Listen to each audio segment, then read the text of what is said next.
ಬಲರಾಜ ಶಕುನಿಯ ಆಶ್ವಾಸನೆಯನ್ನು ಅಲ್ಲಗಳೆಯುತ್ತಿರುವ ಅಧಮ ಮರಳುಗಳೇ ಸದ್ದು! ಏಕೆ ಏಕೆ ಕುಕ್ಷುಕ ಕಂಠದ ಕರ್ಕಶಕೇಕೆ? ಏಕೀ ಪ್ರಣಯಾಖ್ಯ ಜಾಲೇನ ಪ್ರಚೋದನೆಗೈತ್ತಿರುವ ಪ್ರಚಂಡ ಮಾರುತದ ತಾಂಡವ ನೃತ್ಯ ಅಖಂಡ ಭರತ ಖಂಡಕ್ಕೆ ಕುಹಕ ಕುಕ್ಷುಕತೆಯ ಪ್ರವೀಣ ಮಾತ್ಸರ್ಯ ಮಹಾನಿಪುಣ ಈ ಸೌಬಲರಾಜ ಶಕುನಿಯೊಡನೆ ನಿನ್ನಗಳ ಸರಸ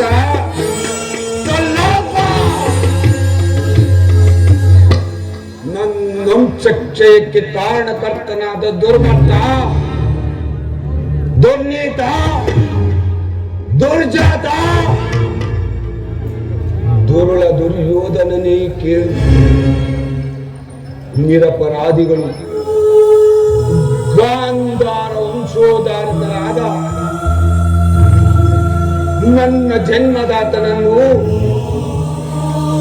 ನನ್ನ 99 ಮಂದಿ ಸಹೋದರರನ್ನು, ನನ್ನನ್ನು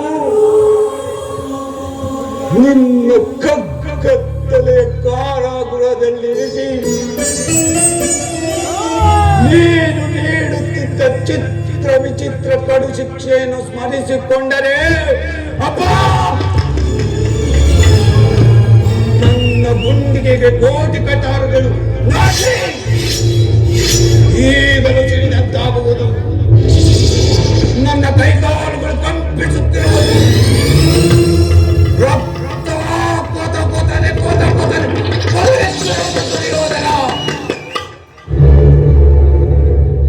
ದುರ್ಯೋಧನ, ಅಂದು ನೀನು ದಿನಕ್ಕೊಂದಿಡಿ ಅನ್ನ ಒಂದೇ ಒಂದು ಒಡಲೆ ನೀರನ್ನು ಕೊಡುತ್ತಿದ್ದೆ. ಆ ಇಡೀ ಅನ್ನ ಒಂದು ಒಡಲೆ ನೀರಿನಿಂದ ನಮ್ಮಗಳ ಹಸಿವು ನಮ್ಮಗಳ ಹಸಿವು ನೀಗುತ್ತಿರಲಿಲ್ಲ ದುರ್ಯೋಧನ.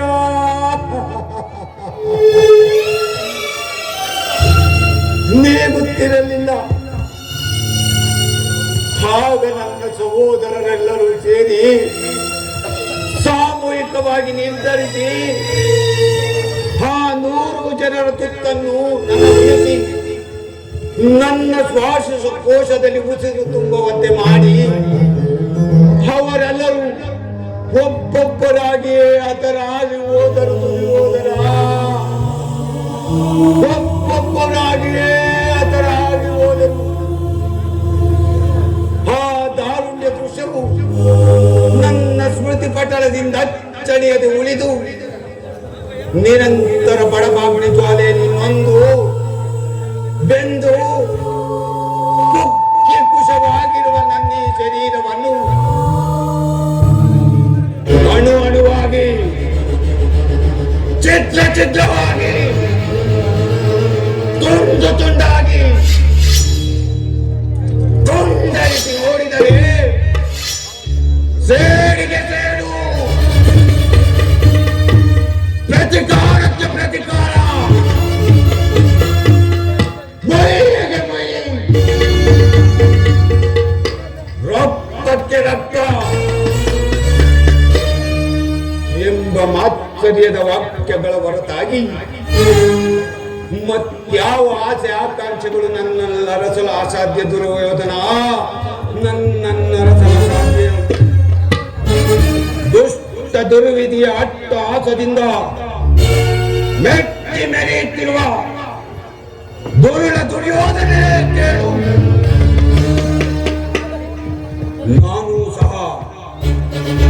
ನಾನು ಸಹ ನಿನ್ನಂತೆ ನನ್ನ 99 ಮಂದಿ ಸಹೋದರರನ್ನೊಳಗೊಂಡು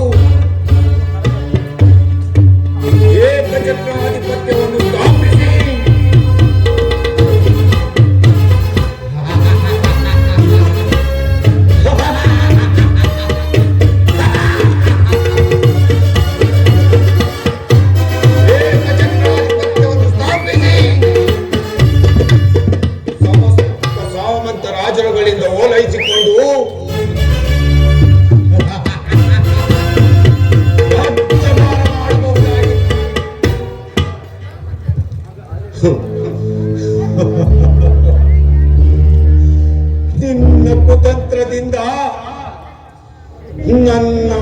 ಆಕಾಂಕ್ಷೆಗಳೆಲ್ಲವೂ ಬರೀ ಗಾಳಿ ಗೋಪುರವಾಯಿತು. ದುರ್ಯೋಧನ, ಬರೀ ಗಾಳಿ ಗೋಪುರವಾಯಿತು.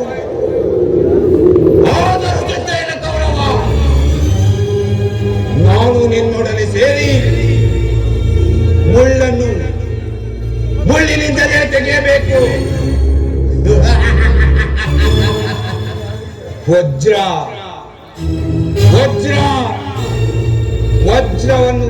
ವಜ್ರದಿಂದ ಜಯಿಸಬೇಕು. ನಿನ್ನಂತ ಮೋಸಗಾರನನ್ನು, ಹೇ ಗೌರವ, ನಿನ್ನಂತ ಮೋಸಗಾರನನ್ನು ಮೋಸದಿಂದಲೇ ನಾಶಗೊಳಿಸಬೇಕು ಎಂಬ ಹಿರಿಯರ ನಾನುಡಿಯಂತೆ ನಿನ್ನನ್ನು ಅಡಿಗಡಿಗೂ ಅಡ್ಡಗಟ್ಟಿ ಅಡ್ಡ ದಾರಿಯಲ್ಲೇ ನಡೆಸಿದನು.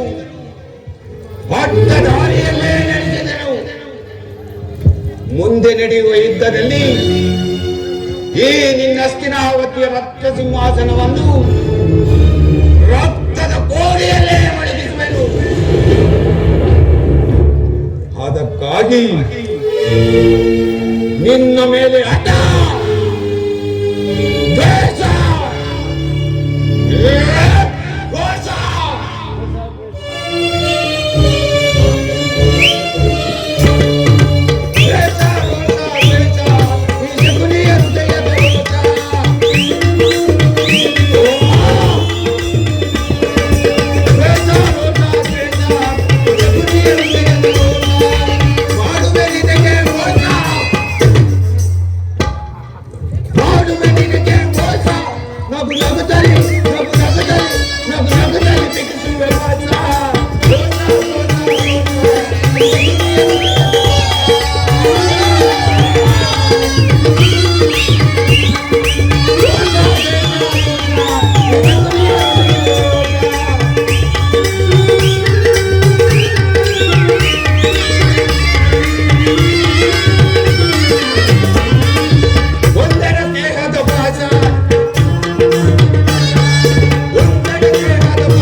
ಶಕುನಿಯಿಂದ ಕುರುವಂಶ ಉಳಿಯದು ಪೂರ್ವನ ವಂಶ.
ಹಳಬೇಡಿ ನನ್ನ ಹತಭಾಗ್ಯ ಸಹೋದರರೇ, ಹಳಬೇಡಿ.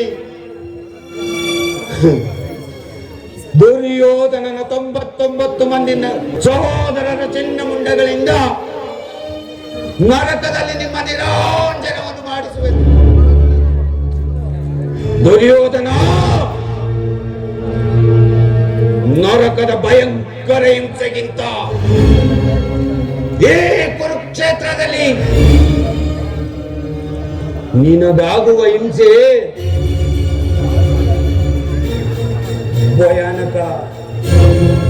ಭಯಾನಕವೆನಿಸುವುದು, ಅತಿ ಭಯಾನಕವೆನಿಸುವುದು. ತಾಯಿಯ ಕಣ್ಣೀರಿನಿಂದ ತೊಯ್ದು ಗುರು ಹಿರಿಯರ ರಕ್ತದಿಂದ ಕಳಂಕಿತನಾಗಿ ಪುತ್ರ ಶೋಕದಿಂದ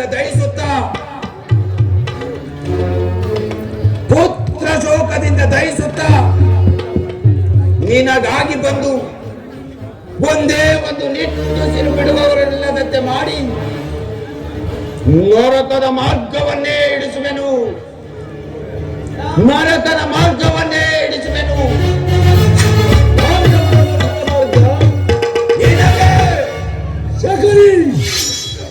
ಅಲ್ಲವಯ್ಯ, ಮುಂಡೆಗಳನ್ನು ಚೆಂಡಾಡಿಬಿಟ್ಟೇನು. ನಿನಗೆ ಪರಮ ವೈರಿಗಳಾದ ಆ ಪಾಂಡವರಿಗೆ ಎನ್ನುವಷ್ಟರಲ್ಲಿ ಏನಯ್ಯ ಹೊಸಿದ ಎಪ್ಪುಲಿಯಂತಾಗಿರುವೆ. ಅದಿರಲಿ ಮಾವ, ನಾನು ಮಾಡಿದ ಕಾರ್ಯವು ಯುಕ್ತವೇ. ಚಿಂತೆ ಏಕೆ ಕುರುರಾಜ? ಜಯದ್ರಥ ಕೃತವರ್ಮಾದಿಗಳು ಸೈನ್ಯ ಸಮೇತ ಹೊರಟರೆಂದು ಸೂತನು ಸಮಾಚಾರವನ್ನು ತಂದನಲ್ಲವೇ?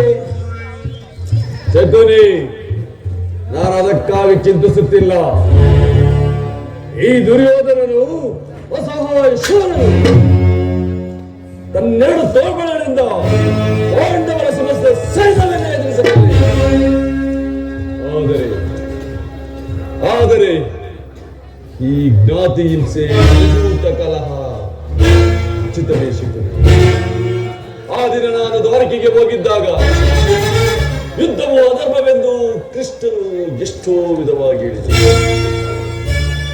ಅಭಿಮಾನ ಶೂನ್ಯದಿಂದ ನಾನು ಅವನ ಮಾತುಗಳನ್ನು ನಿರಾಕರಿಸಿದ್ದೆ. ಕೃಷ್ಣನು ಕ್ಷತ್ರಿಯ ಜಾತಿಯ ಪರಮವೈರಿ. ಅವನ ಮಾತು ವಿರುದ್ಧ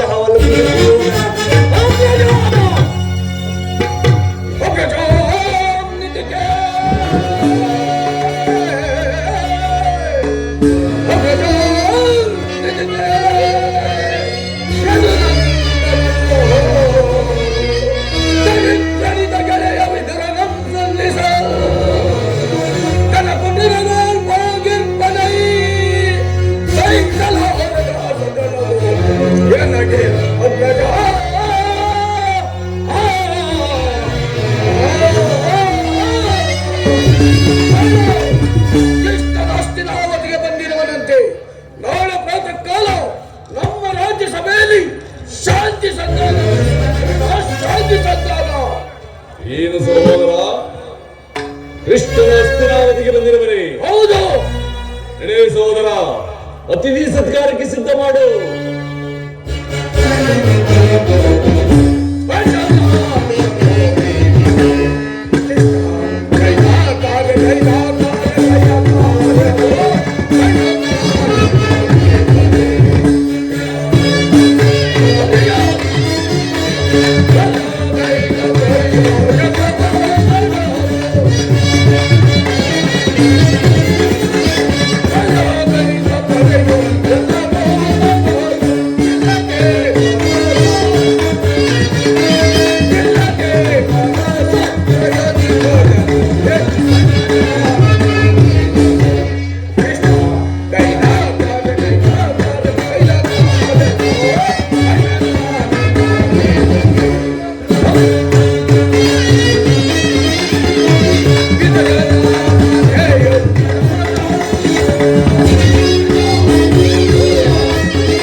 ಭಕ್ತ ಪರಾಧೀನನು.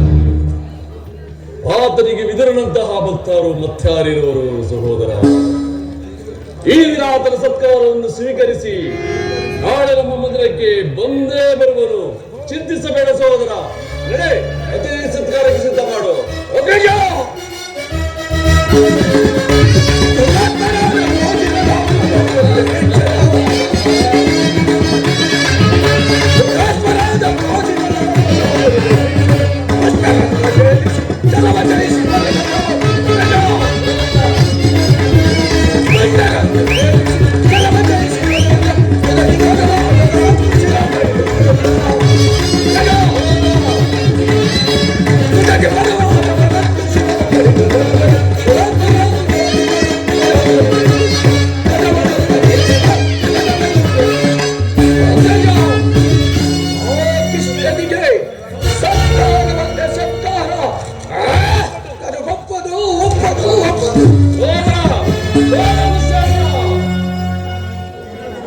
ನನ್ನ ಪ್ರಿಯ ಸೋದರನನ್ನು ಶಾಸನ ಮಾಡುವುದು ನನಗೂ ಒಂದೊಂದು ಸಾರಿ ದುಸ್ಸಾಧ್ಯ ಎನಿಸುವುದು.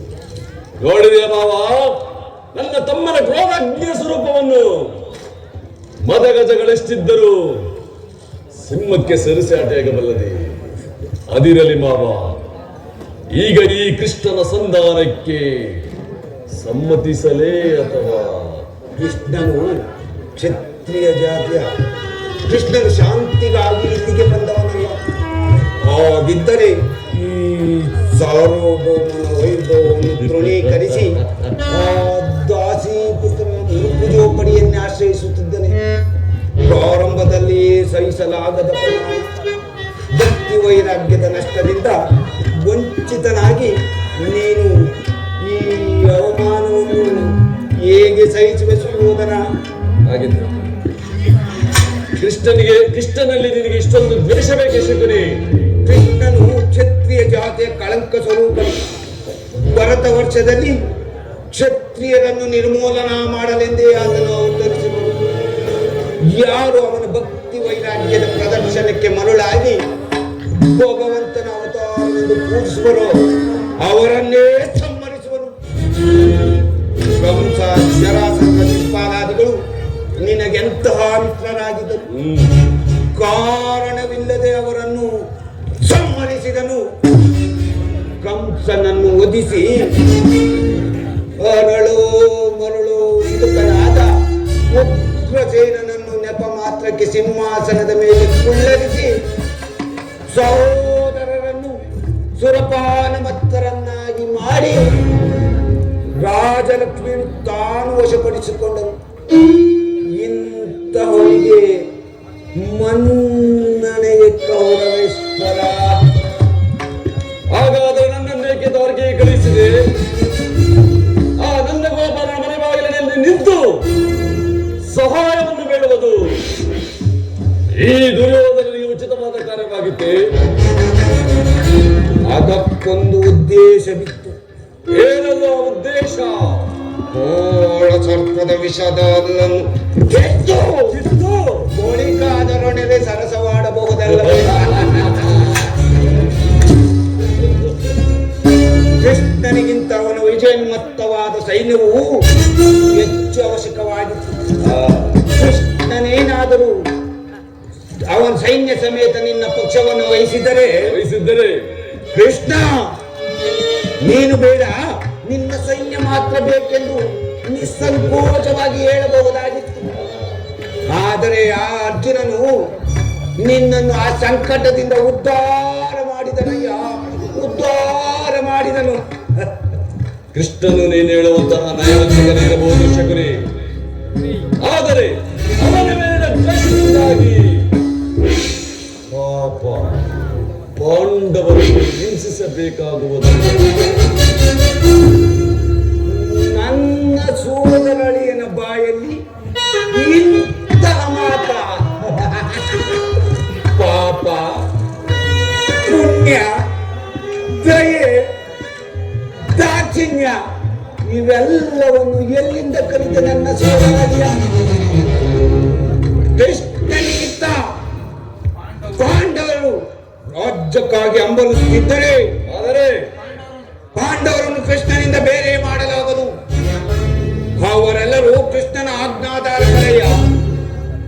ನೀನೇನಾದರೂ ಸಂಧಾನಕ್ಕೆ ಸಂಬಂಧಿಸಿ ಆಶ್ರಯವನ್ನು ಕೊಟ್ಟೆಯಾದರೆ ನಿನ್ನ ವಿನಾಶಕ್ಕೆ ನೀನೇ ಕಾರಣನಾದ. ಪಗಡೆ ಆಟದಲ್ಲಿ ಸೋತಾಗಲಿ ಅವನಿಗೆ ರಾಜ್ಯದ ಮೇಲಿನ ಹಕ್ಕು ನಷ್ಟವಾಯಿತು. ಪುನಃ ಅವರು ಅದನ್ನು ಹೊಂದುವುದೆಂದರೇನಯ್ಯ? ಕ್ಷತ್ರಿಯ ವೀರರಿಂದ ಅನುಭಕ್ತರಾದ ರಾಜಲಕ್ಷ್ಮಿಯನ್ನು ಭಿಕ್ಷುಕರ ಯಾಚನಾಂಜಲಿಯಲ್ಲಿ ಬಿಡುವುದು ಉಚಿತವಲ್ಲ. ಪಾಂಡವರು ರಾಜ್ಯಕ್ಕಾಗಿ ಹಂಬಲಿಸುತ್ತಿದ್ದರೆ ಅದು ರಣಕ್ಷೇತ್ರದಲ್ಲಿ ರಾಜಲಕ್ಷ್ಮಿಯನ್ನು ಕೈ ಹಿಡಿಯಲಿ. ಅದನ್ನು ಬಿಟ್ಟು ಮೇಲಿಂದ ಮೇಲೇಕಿ ದೈನ್ಯರುತ್ತಿ ದೇಹಿ ದೇಹಿ ದೇಹಿ ಎಂದು ಸರಿಯಾಗಿ ಹೇಳಿದೆ ಸೋದರ ರಾಜ. ಅಷ್ಟು ಮಾತ್ರವಲ್ಲ ಸುಯೋಧನ, ಸೂರ್ಯ ನೆಪದಿಂದ ಬಾರಿ ಬಾರಿಗೂ ಪ್ರತಿಷ್ಠೆಯನ್ನು ತೋರುತ್ತಿರುವ ಆ ಕೃಷ್ಣನಿಗೂ ತಕ್ಕ ಪ್ರಾಯಶ್ಚಿತ್ತವಾಗಲೇಬೇಕು. ಹೌದೌದು, ತಕ್ಕ ಪ್ರಾಯಶ್ಚಿತ್ತವಾಗಲೇಬೇಕು. ಆಗಲೇಬೇಕು ಆಗಲೇಬೇಕು ಆಗಲೇಬೇಕು.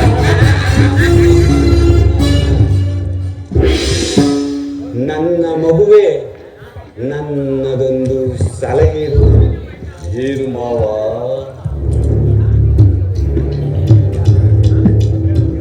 ಸಮಯ ಬಂದಾಗ ವಿಜ್ಞಾಪಿಸಬೇಕು. ಆಗಲಿ ಮಾವ, ನಿನ್ನ ಸಲಹೆಯ ಹೊರತಾಗಿ ನಾನು ಮತ್ತಾವ ಕಾರ್ಯವನ್ನು ಮಾಡುವುದಿಲ್ಲ. ನಡೆ ಮಾವ, ನಡೆ. ಬೇಡ ನಡೆ ನಡೆ.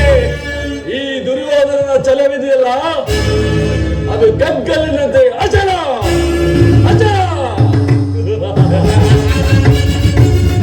ನಡೆ ನಡೆ ಎತ್ತು ನಡೆ.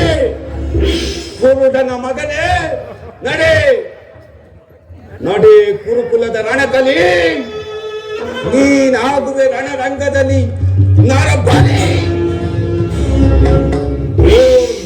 ಬಿರುಗಾಡಿಗೆ ಸೇಡಿನ ಕಾರ್ಮೋಡವನ್ನೆಬ್ಬಿಸಿ ದೇಶಾಗ್ನಿಗೆ ಮಿಂಚಿನಂತೆ ಪ್ರಜ್ವಲಿಸಿ ಆರ್ಭಟಿಸುವ ಗುಡುಗು ಸಿಡಿಲುಗಳೇ ಗಾಳಿಯನ್ನು ಬೆರೆಯುವಂತೆ ಮಾಡಿ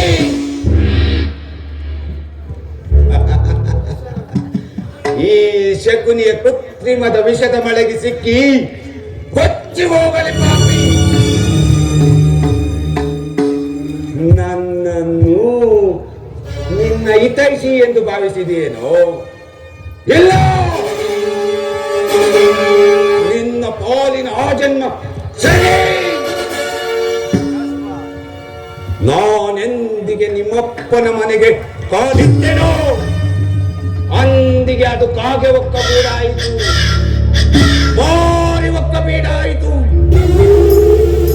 ಶಕುನಿ ಎಂಬ ಮೂರಕ್ಷರದ ಅರ್ಥವೇನೆಂದು ಬೆಲೆ ಏನೋ ಮರಳೆ.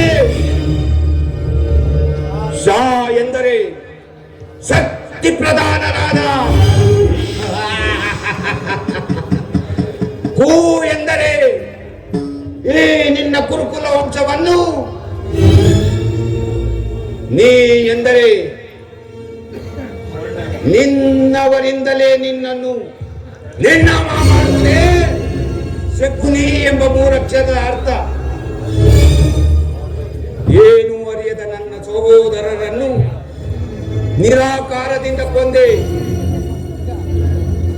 ಅಧಿಕಾರ ಇದೆ ಎಂದು ಕೊಬ್ಬಿ ಮೆರೆಯುತ್ತಿರುವೇನಾ? ಹೇ ಮೂಢ! ಅಧಿಕಾರ ಅಧಿಕಾರ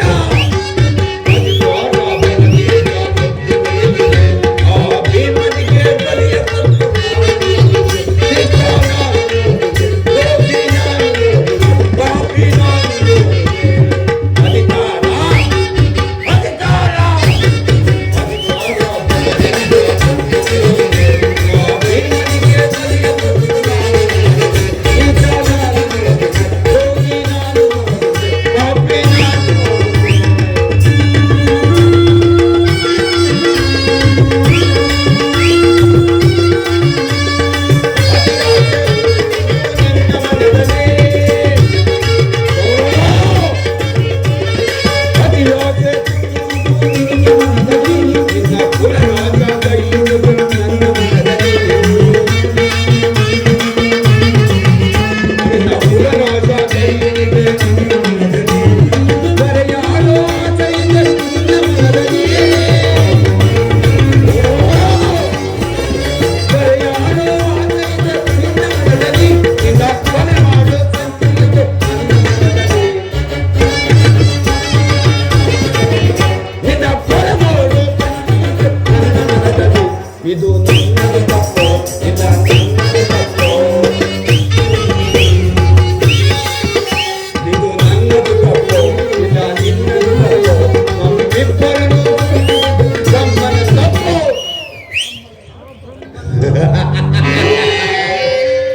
ಹಾ, ಬ್ರಹ್ಮನ ತಪ್ಪು.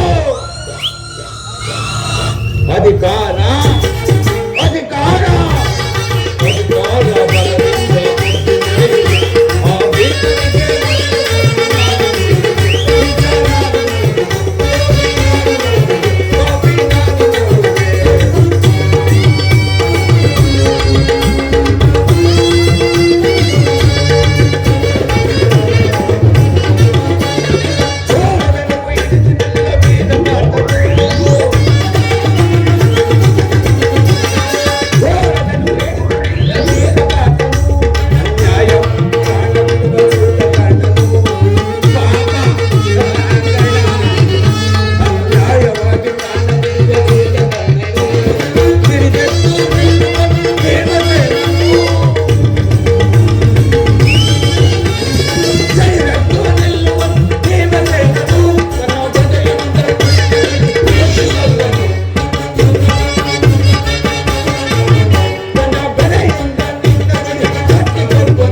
ಇದು ನಿನ್ನದು ತಪ್ಪು, ಇಲ್ಲ ನಿನ್ನದು ತಪ್ಪು. ಇದು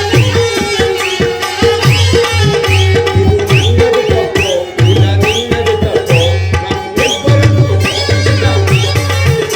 ನಮ್ಮಿಬ್ಬರನ್ನು ನನ್ನದು ತಪ್ಪು. ಆ ಬ್ರಹ್ಮನ ತಪ್ಪು. ಅಧಿಕಾರ